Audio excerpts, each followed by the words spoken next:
All right. So, so here we are. Today we are in a very, very interesting and exciting Encontros no Labirinto. We are receiving here a Sneha Khedkar, that is an Indian science journalist. I'm very happy to receive you here for our conversation today. I'm going to ask you to start presenting yourself quickly for our audience, and then we will perform an interview with Sneha. Okay, so first of all, thank you so much for having me here, and I'm very excited to have this discussion with you all. So, I am a biologist turned science journalist based out of India, and when I was a researcher, I used to study skin stem cells in wound healing. And as a science journalist, I write about everything health and biology, but I especially like writing about science where it intersects with the society. So that's about me.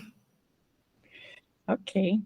So I think you could start telling us how you got to know about our work with the stem cells Yeah, present in menstrual blood. Well, we got to know each other from an yeah, article you wrote about menstrual blood stem cells.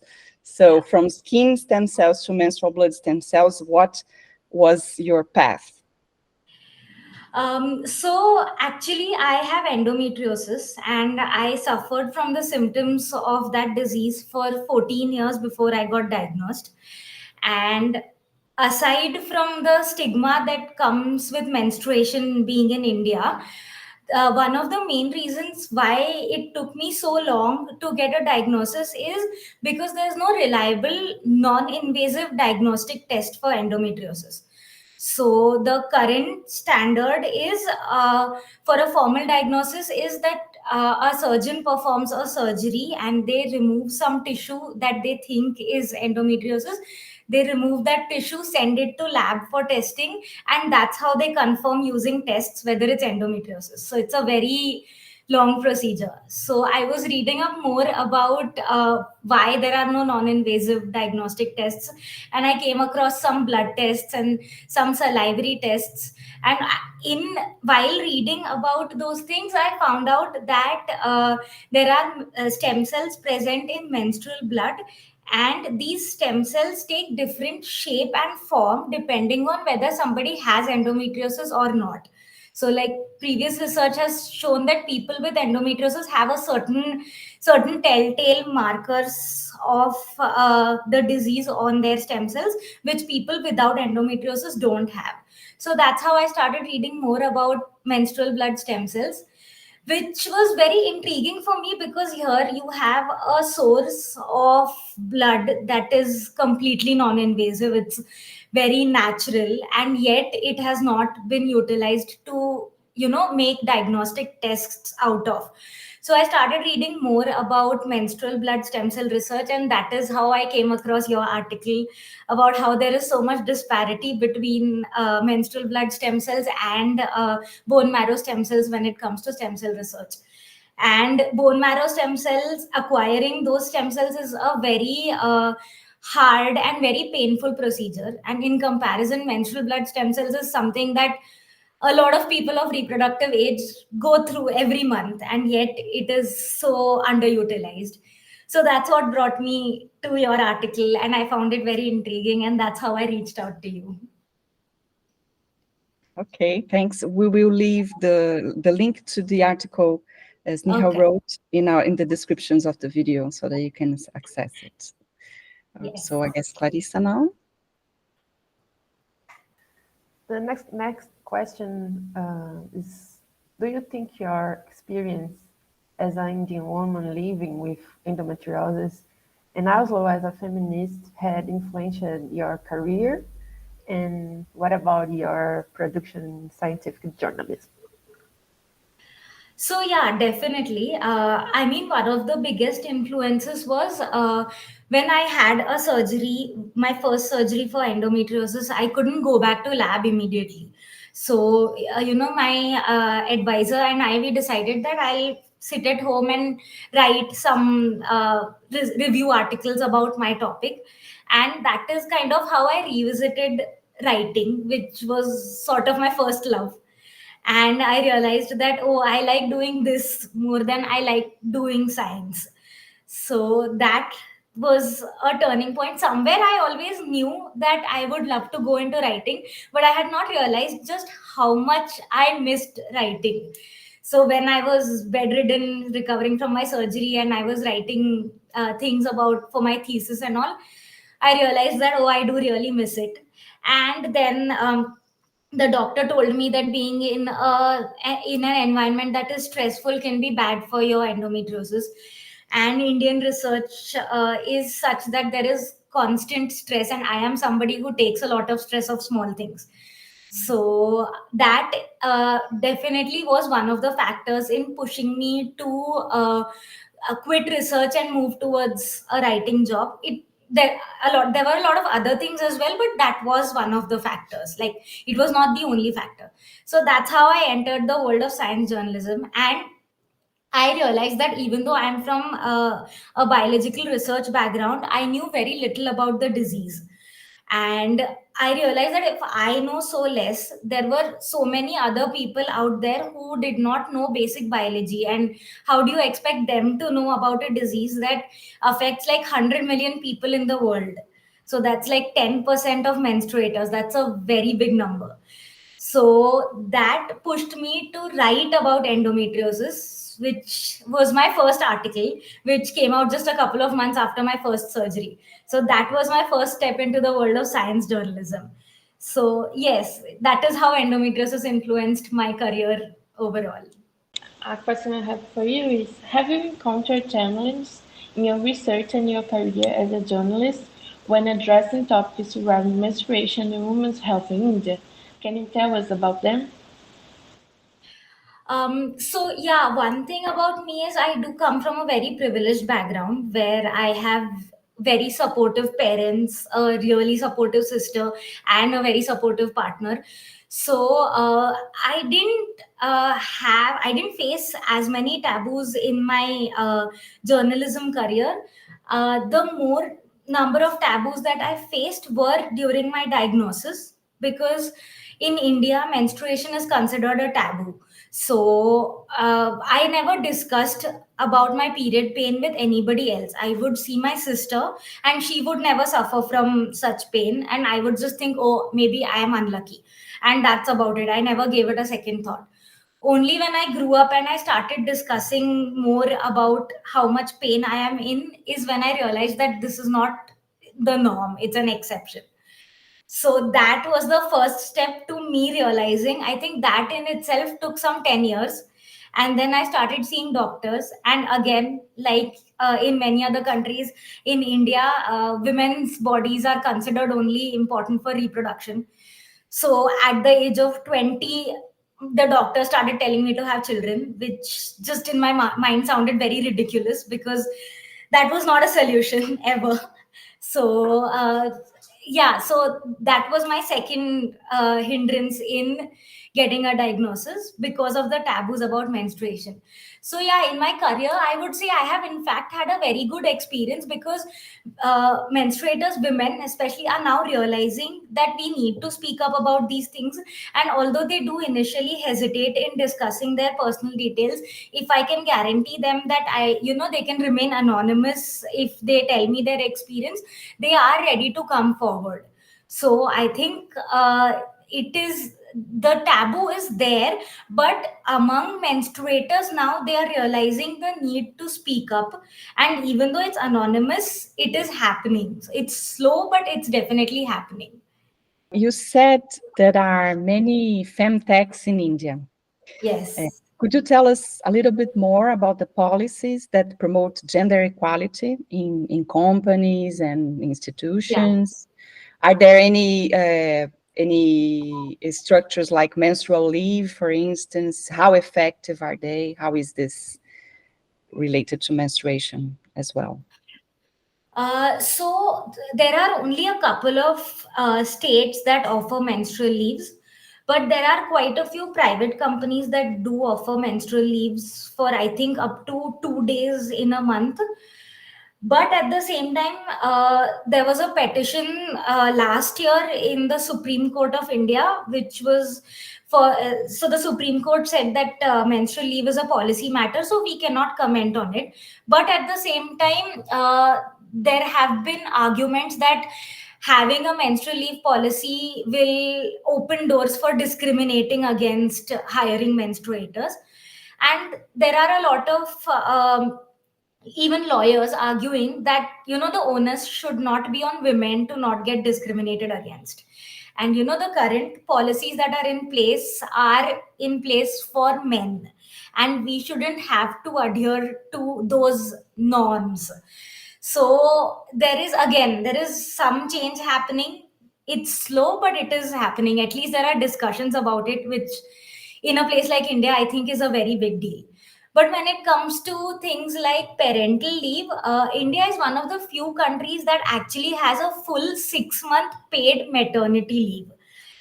Government employees get full 6-month paid maternity leave. Non-birthing parents get 15 days of paternity leave, and some private companies are now starting a gender neutral parental leave of 6 months. So that's a very good policy in place. And just about 10 days ago, the Supreme Court announced that they are going to start this 6-month maternity leave for women who have children even through surrogacy. So I think that's a very big step forward. But again, my observation and that of a lot of other people is that women's bodies are considered so-called sacred for giving birth and things like that. But the process that comes before that, the process of menstruating for so many years before actually giving birth, is not given enough importance. So when you're giving so much leave for giving birth to a baby, I think we also need to make some arrangements for the natural process that comes before that. But yeah, in terms of parental leave, I think India is doing great. So, how do you analyze the need and adherence of menstruating people in India to these platforms? And where do you find limits to the research of these technologies? So, femtech companies in India are gaining traction. There are a lot of women who have realized the importance of investing in their health. So, for example, my own mother, who's almost 60 now, is realizing the need to exercise regularly, and she is following up on it. And so that it's becoming more common for women to understand that they have to take care of their own health. And because of the market expanding, there are a lot of mobile applications that offer consultations with doctors who are non-judgmental. So in India, premarital sex is still considered a taboo, and that doesn't stop people from having sex before. Like if it's two consenting adults, nothing stops them. But it's difficult for those people to get access to doctors who will be okay with that. So there are still a lot of physicians who are of the opinion that you should have sex only after you're married. And so women are not able to access gynecologists when they need, if they are not married. And that was something that even I faced, that nobody took my pain seriously because I was not married, and I was not telling them that I have some fertility issue which I don't know whether I have. But if I had brought it to their attention in terms of, oh, I am not able to conceive, maybe I would have gotten more attention, because that is also the general trend that I have observed. So yeah, I mean, so there are these kind of doctors who are a little judgmental and little archaic in their thinking, and there are mobile applications now that guarantee that you will be, get a consultation with a non-judgmental, friendly doctor who can offer you their consultation without commenting anything about your personal life. It will just be about your health. So that I think is a very big step, because it's also very important. And Other than that, there are, I talk to a lot of gynecologists because of my work, and they have also been noticing in the past few years that their patients who come to them are in general more aware of their bodies and things. So because they use these femtech applications and platforms, they track their own cycles, they know when they are ovulating, they know when their period is due, and things like that. So people are in general more aware. So gynecologists themselves are also realizing that these femtech platforms are gaining traction in India. But at the same time, India is such a diverse country that, at one time, there are very few things that are like an absolute truth for the entire population. So there are people from very different strata, from very different socio-economic backgrounds. So while people from the relatively more privileged sect are able to access these platforms, the limitation is in people from the lower socio-economic strata of the population in accessing these things. So, people from underprivileged background do not have access because maybe the consultations are expensive, they don't have internet on their phones, there are problems like that. But to address such things, the Indian government has put in place these women called accredited social healthcare activists, or ashas. So there are ashas assigned to every village, and they try and solve women's problems and help them reach the help they need. So for example, even sex determination is not allowed in India because there have been many cases of female infanticide. So there are these grandma's tales that, if your baby bump looks a certain way, you're carrying a boy. If the baby's heartbeat is in such a way, you're carrying a girl. So these ashas are using platforms like WhatsApp and YouTube to debunk these myths. And again, I think that is some great work that is being done, because considering how remote some villages are, the fact that there are such people put in place to ensure that women don't fall prey to such myths is a very big deal, I feel. So yeah, although there are limitations, we are trying to address them. We are changing the topic now from the bit fintech. So the question is, what are the main challenges of talking about culture and science as a person with a background in biochemistry? So it's actually not been very easy in the beginning, because in biochemistry there's a very logical path to any conclusion where, you just follow the data, and there's very little human factor in that. So in my opinion, in culture and society, when you put the human factor, there are a lot of variables. So like I said earlier also, there is no absolute truth. Unlike, in biochemistry, if the experiment shows this result, that is the truth. But there are so many nuances in a society that it's there. Something that seems very obvious to me may not be very obvious in the society. So initially it was a little challenging for me to, traverse that path and realize that, you can't make universal statements when you're talking about society and culture, unlike how you can make universal statements about biochemistry. So that was a little challenging. But that said, with talking to more people and reading up a little more, I have also realized that, science and society are very intertwined with each other, in the sense of science also, it shapes society, and society also shapes science. And uh, exploring that it's been a lot of fun for me. Can you tell us a little bit about how science funding system works in India? How inclusive or exclusionary it is, and the opportunities for researchers and specifically for scientific journalists? Yeah. So let me just start with journalism, because that's my current field. So it's a very upcoming field in India. Like, even a lot of my relatives don't know what I do for a living. It's not that common.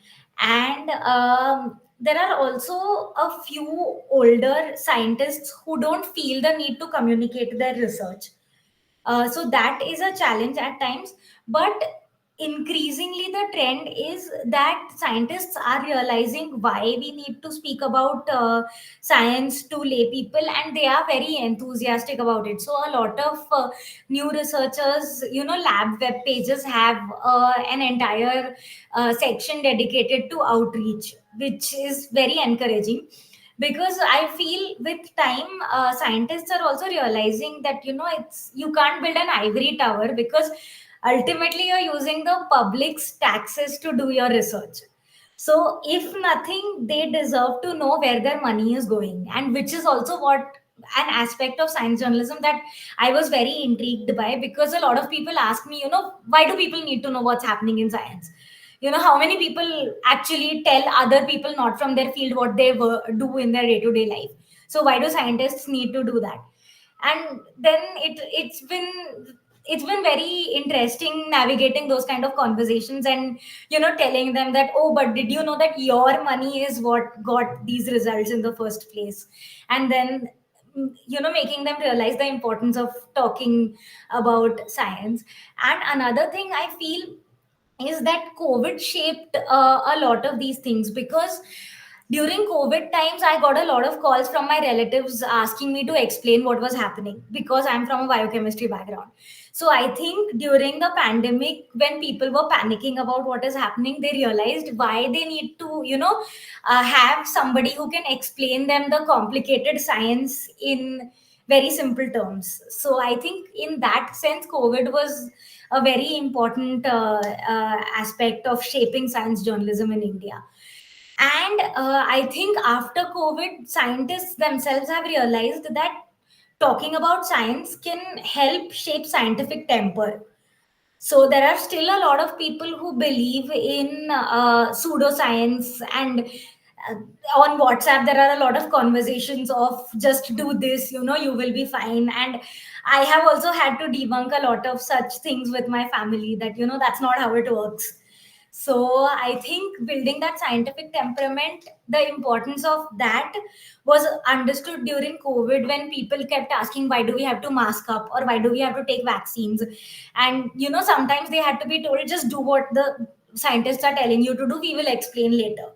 So I think that getting to that scientific temperament is very important, and it was highlighted a lot in the pandemic. So that, I think, is helping shape science journalism very nicely in India.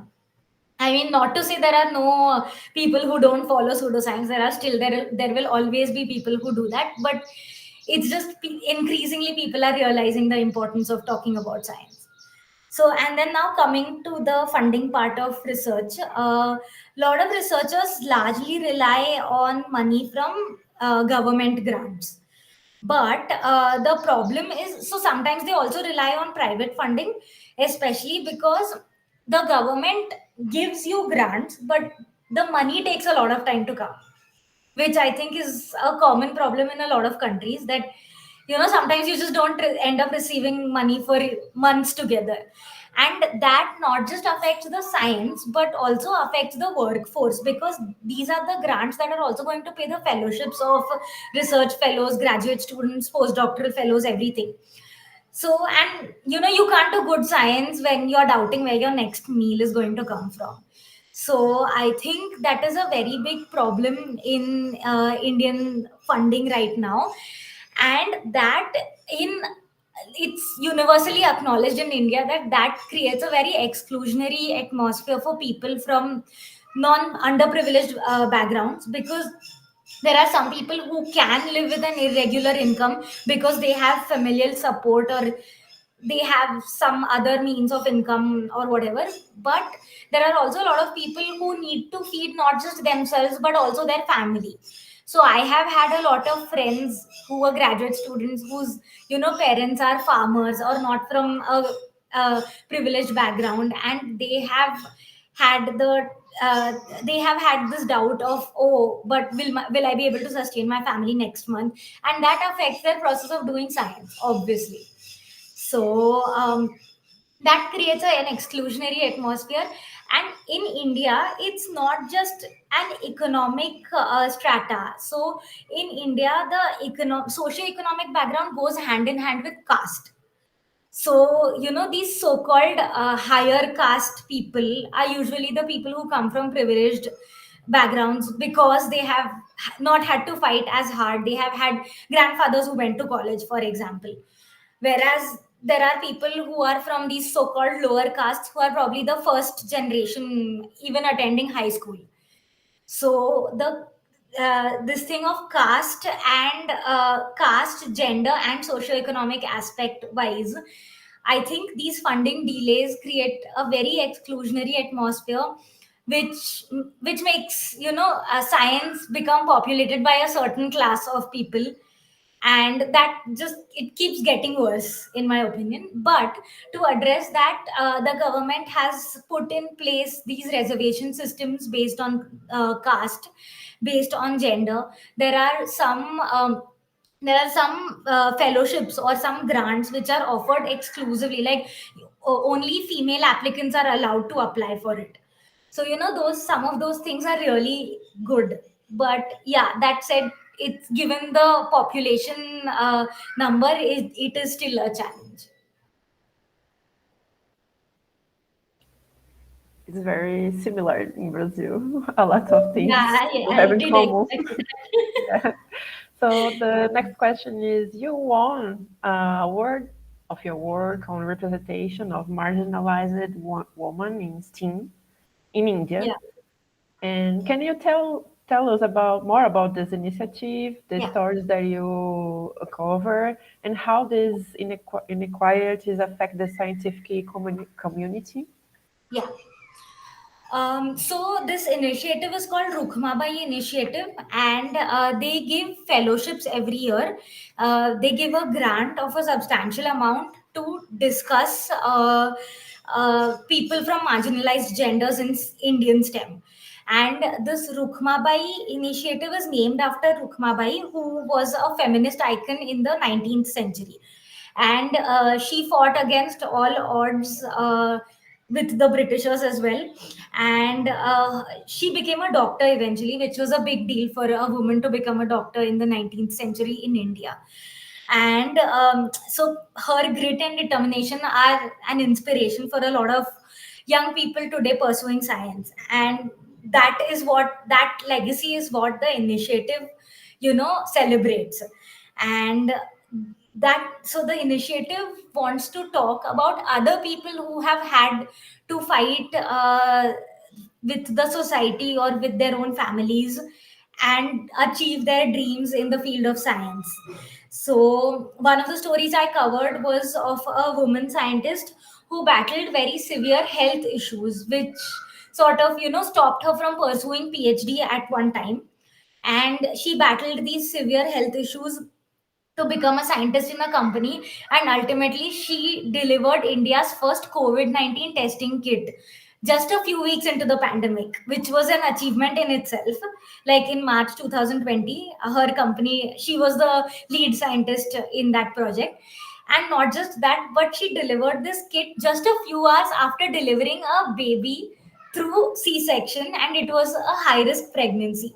So it was a very inspiring story of not just her health challenges before her pregnancy, but even during her pregnancy, she recounted how she had to go to her doctor's appointments every few days to ensure that everything is all right, and at the same time, work all the time because the nation needed her.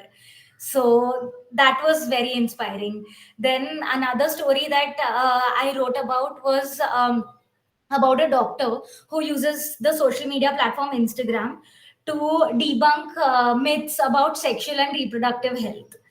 And doing that so openly in India is it's very brave, in fact, because she actually told me how she receives a lot of unwarranted messages, and how she is literally sexually harassed online because people think she is of loose moral character, because she talks so openly about sexual health, which is still a taboo in India. But again, because she comes from a privileged family who understands and she has support, she's able to pull through it. But yeah, so it's very inspiring to see how there are people just like us who face so many issues in their life, and against all odds they survive and they thrive in their careers and help out other people in the process. So this doctor, for example, has over 1 million followers on Instagram, and she has written a book which even I have read, and it has been a really really good explainer for somebody who doesn't understand a lot of biology.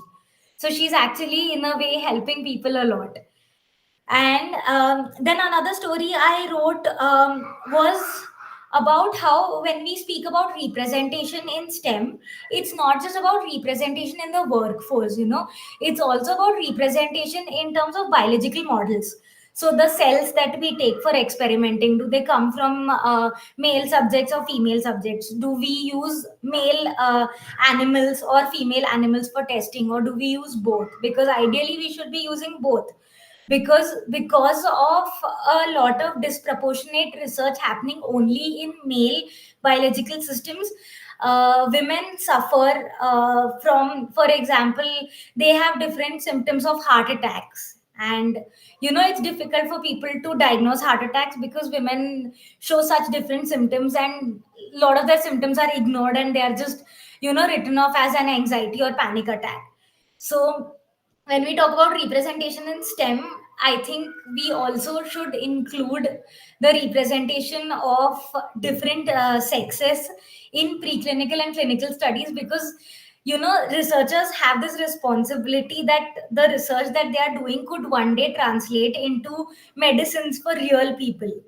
So to realize that and act responsibly. And so I spoke to some researchers who said that a lot of the researchers use only male animals because female animals hormonal cycles give very haywire results, which is also one of the reasons females were excluded from clinical trials for a long long time. But what happens when those medicines do come to females? You have to do something, right? So I think when we talk about representation, we also should include representation of the female sex in clinical and preclinical studies. So I think these are a lot of things that I learned and I enjoyed during that fellowship. Yeah. That's exactly what Fernanda is studying in her master's degree research. Perhaps she Is wants to it? make an extra question about that, Fernanda. I can. I love the always saying it's like exactly my research. And but a question I have is, you talk about that the inclusion of own male model cells, Yeah. and you, how is it scenario in India, in the science in that they are discussing about because let me rephrase. In US, and in Europe, they are having a lot of discussion about the inclusion of female cells. There are Yeah. policies that become obligatory the inclusion. And Yeah. this discussion is happening in India in the scientific community or not, or they are only use male model cells. How is that? So a lot of people still use only male model cells, but it's improving in the sense that when they submit their research to journals, or even when they submit their proposals, grant proposals to funding bodies, they have to justify. They have to justify why they are using only male models or why they are using only female models. And a lot of times they are asked to conduct experiments in both sexes to ensure that there is no disparity, or they are asked to disclose, like in the title, that so this so and so result was found in male rodents, so things like that. So I think it is increasingly, it is improving in that sense of people are realizing. So for example, the scientist who I interviewed for this article, she uses mouse embryos, and she uses embryos before sex determination happens. So her point is that any number of embryos that we use, we assume it's going to be 50-50 because that's how the genetics is. But her point is, if people are not doing it according to sex, then it's just not good science. You know, aside from it being wrong for the future, if it, you know, converts into translational research, her point is science has to be representative of the real world. So like that's why I said that society shapes science in a lot of ways. So that way there is a lot of awareness about justifying why you're using only male models, if you're using, or acknowledging it as a limitation of the study. But at the same time, there are also a lot of researchers who are trying to use both male and female animals. So it is improving because a lot of funding bodies do require people to do research in both sexes. Thank you. So I can, in fact, I can email the article that I wrote about this to you. You might find it interesting. Yeah, that would be great. And we can also put it here in the description. Yeah, sure. That's a discussion that interests us a lot. Yeah. I don't know, Sneha, if you have any questions you would like to ask us. Yeah, so could you tell me a little bit more about your research? I went through your web page, but I also found it very interesting because menstruation and the taboos that come with it is a topic that's very close to my heart. So could you tell me a little bit more about it?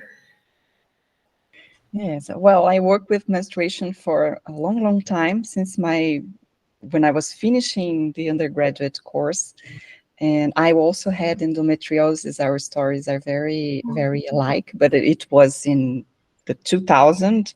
So the Oh, technologies were a little bit different, but the procedure was the same. Well, the ideal would be if you could have a baby right now, but I was 20 years old and I said, no, that's not a possibility. And so they decided it would be better to suppress menstruation. And that's how it started, these studies about menstruation suppression that took me through the master's degree research and the PhD research that I did about a Brazilian doctor that developed a lot of contraceptives that allow menstruation to be suppressed. But nowadays, menstruation has been a theme that followed me through the years. I studied a little bit about hormones, these hormones as well. But in the end, I was almost finishing my research of menstruation when a lot of new things started to appear, like the use of menstrual blood in art, women starting to paint themselves with menstrual blood, starting to plant menstruation in their yards and gardens, and use it as ink for drawings or paintings. So with the use of the collector, then menstrual blood started to be materially accessible. So I refreshed my research with menstruation, first looking at these art interventions, but then finding out that there was a laboratory in Rio that developed stem cells from menstrual blood, and we worked together for a couple of years. I was like doing an ethnography in laboratory with them, just seeing how menstrual blood was manipulated and transformed into cells. And then after that, some researchers and researchers started to appear, like Clarissa's. I think she could tell a little bit about it because she has just finished her PhD, and it's a very incredible exercise in thinking about this experience of menstruation. We can also put the link below so that people can get to know it, and you can get to know it. There is already a website. I guess the thesis is not yet available, but the website was a very interesting exercise of digital presentation for the PhD thesis. And then and a lot of other people came, like Maeja, who's studying menstrual education in schools in Brazil. Now Gabriela is starting to study the menstrual in women who start to work with menstrual technologies, like the collector, but also panties and other stuff, so like a menstrual entrepreneurship. Can you say that? Is it the right word? Menstrual women who work with menstrual technologies. And Fernanda, who came across with the research about the use, the questions of gender and sex in scientific research, departing from this article precisely that took us all in the same direction, like when made you get to us too. When we saw that there was no technical explanation for menstrual blood cells not to be used widely in scientific research, and I was like, how can that be? What's going on here? So the only explanation we found was misogyny and I don't know, something cultural like the taboos, disgust, fear, and this kind of things. So that's about it. I don't know if Clarissa wants to. Yeah. I have one more question. Yeah. Okay. So how is it being an anthropologist and exploring this field of menstrual stem cells? Like, what's your experience been? Oh, it was great because obviously I was a little bit lazy with studying the technical terms. I was like, oh, okay, this article, oh my God, I don't want to read it all. Just summarize it for me. What's the main point? And they would help me. But it was a very interesting experience, especially because I worked with women and they were very open to a humane science approach to their research. That was very important. If we didn't have that, it wouldn't be possible to make the research. And I brought, I guess, a new look at their work. It was an empowering look. When I arrived in the lab, Fernanda is actually there today, I guess, right? In the same lab where I made the research in Rio. And when I arrived there, they wouldn't talk about menstruation. I write that in one of my articles. They had a nickname for menstrual blood cells that was CESAM, right? The acronym, menstrual blood stem cells, CESAM in Portuguese.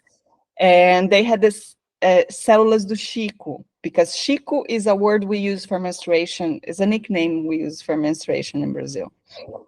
So they wouldn't say menstruation. That was a very forbidden word.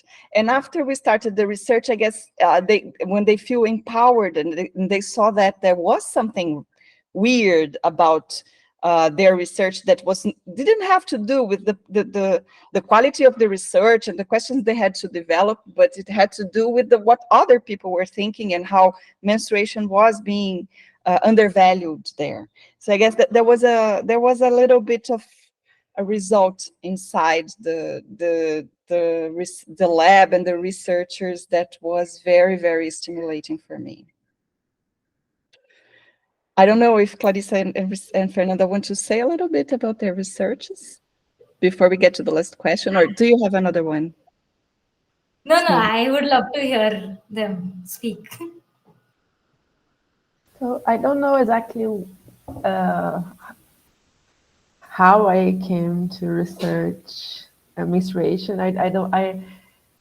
Even I finished my PhD right now, I can point where and when started my interest. But I think thinking now, listening to you and thinking about my trajectory, I think I recognize some kind of ancestry power in menstruation, but not like in a romantic way, but in a powerful way to inspire thoughts about gender, about power, about how the things that we live now ended to this point when menstruating people suffer a lot, and why this is so a silent thing that we have to carry on our life. I think this is related to my own journey through gender stuff and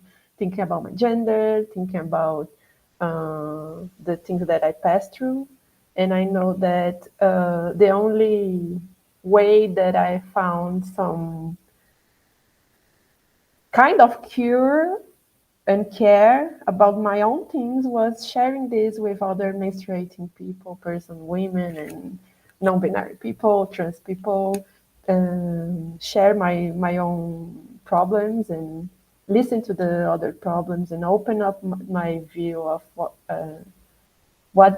how we can menstruate with more dignity, and I think this is why I choose to put menstruation as a tool and as a material for think, because I think it's a powerful vehicle to conduct thought and collective thinking. As I said, I'm a pharmacist, and I did a lot of research of model cells during the graduation course. And I had a lot of questions like, why are we using only male cells? And I have this anger with that and with these questions and with this scenario. And when I was looking for a master course, I crossed from with the article that Daniel wrote about the menstrual blood mesenchymal cells that you wrote your article about. And I was like, okay, this is exactly the problem.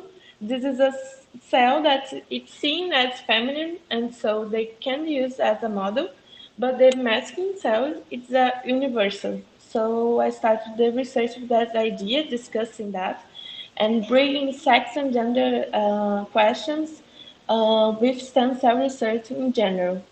And I didn't consider that I work with menstruation until I was talking with Clarissa one day, and she said, "You work with menstruation, it's menstrual blood stem cells."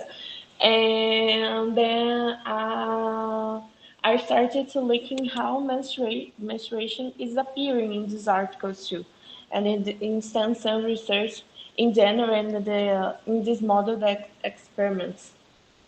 So it's that. Thanks, Fernanda. Okay.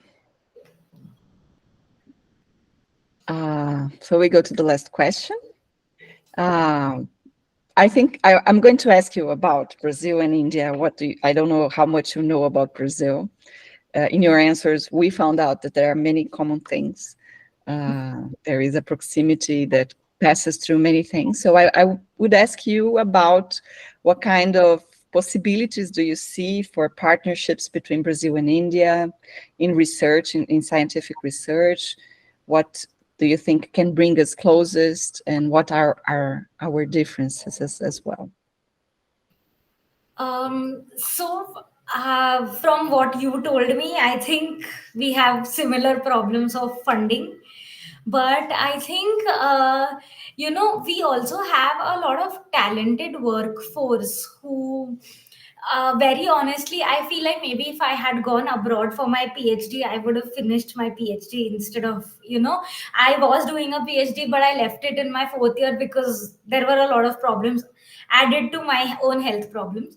So, we have a lot of talented workforce, and I'm sure Brazil has a lot of good infrastructure. So, if we can focus on each of our strong points and realize what we can bring to the table, it can be a very strong collaboration.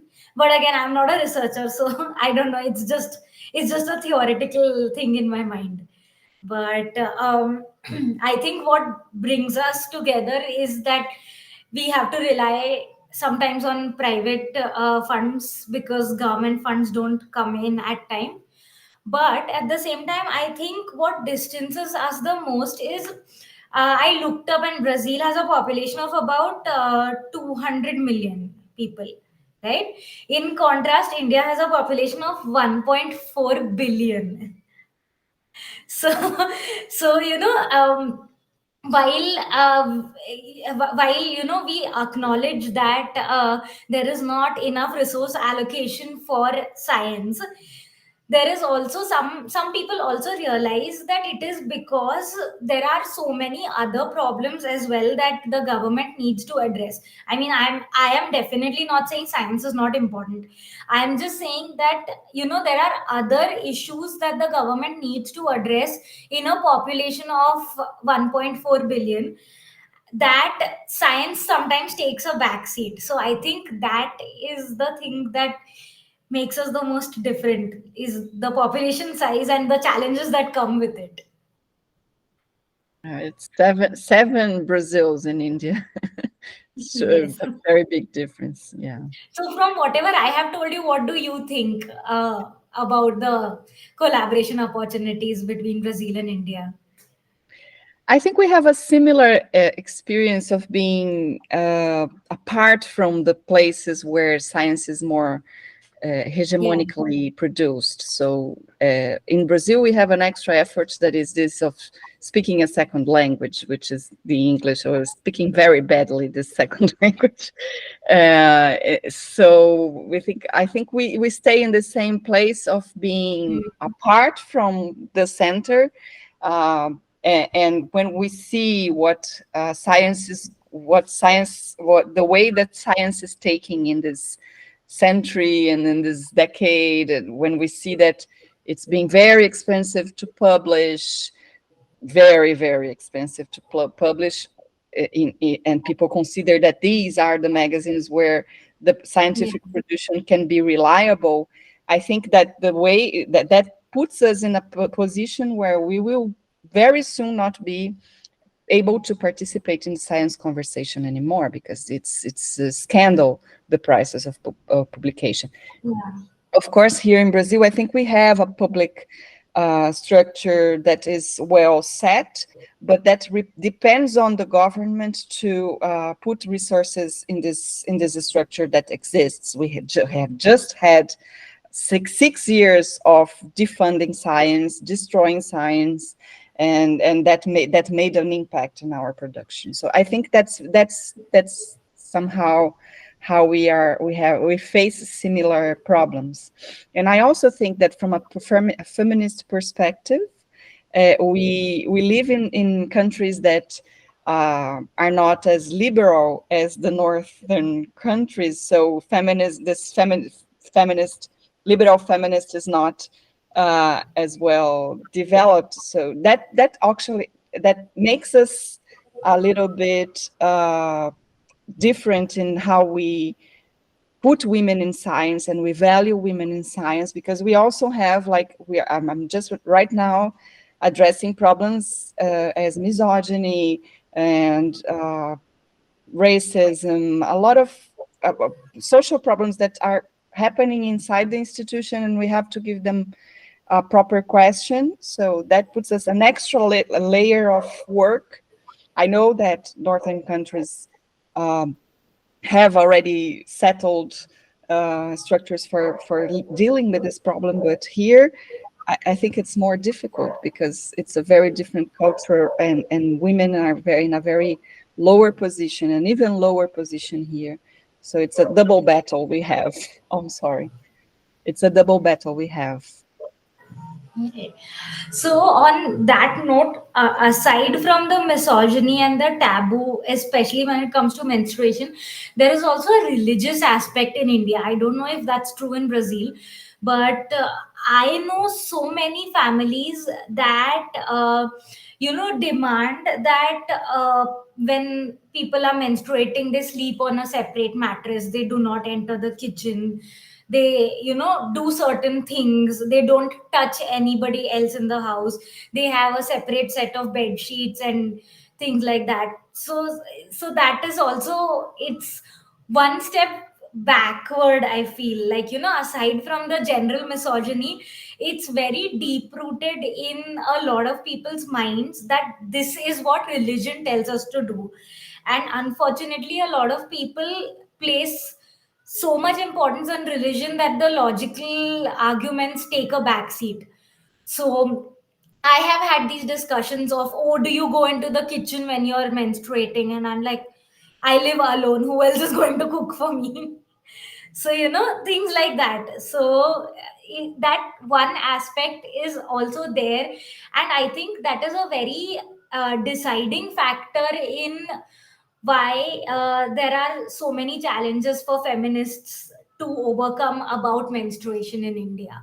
Because also people, religion is very close to people's hearts, so they cannot separate one from the other, so it's a little difficult. Yeah, that's a difference, I guess. Yeah. I don't know if Clarissa wants to say something. Yeah, I think we have one thing that put us close together. I think it was what Daniela said, the colonial experience. We both are countries that were building the colonial violence, and this we don't have like caste system here, Yeah. but it's so close. Like we just don't have the name. Yeah. And I think what we as feminists and academical feminists, what we are start to understand right now is how to listen to the women and the menstruating people that suffer most the colonial violence, so like indigenous people, Afro-descendant people, and try to not put our colonialist view inside their practice. So I think it's close. We don't have like a religion system that impose this kind of practices on menstruation. We don't have things like this, but we have practices that in a look rapidly look at this practice in a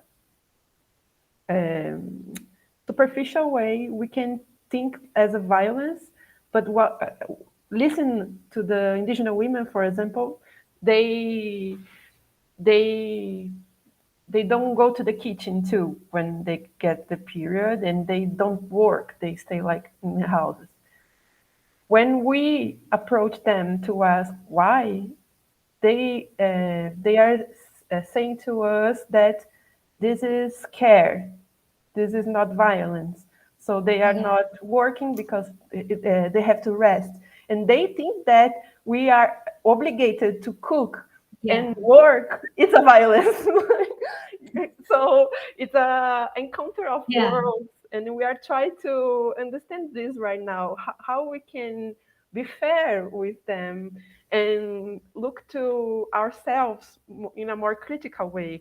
I think what you said, that the religion is deep in the heart of people. You cannot just go there and say, you are wrong, you are doing a wrong thing. This is a really violent position. Yeah. We have to learn to open up, listen, and try to walk in this minefield. Also, I feel like I said earlier, I come from a relatively privileged background where honestly one of the reasons I got diagnosed was because my partner stood up for me, because he said no, this is not done, she should not have to go through so much pain. And unfortunately or fortunately, the doctor listened to him more than she listened to me. So I do come from that privileged background where I have, nobody's going to come at me for going into the kitchen if I'm on my period. I don't have my family is not going to banish me for going into the kitchen. So I think it's very important, like Clarissa very rightly said, to understand that not everybody has the means to fight with this systemic oppression.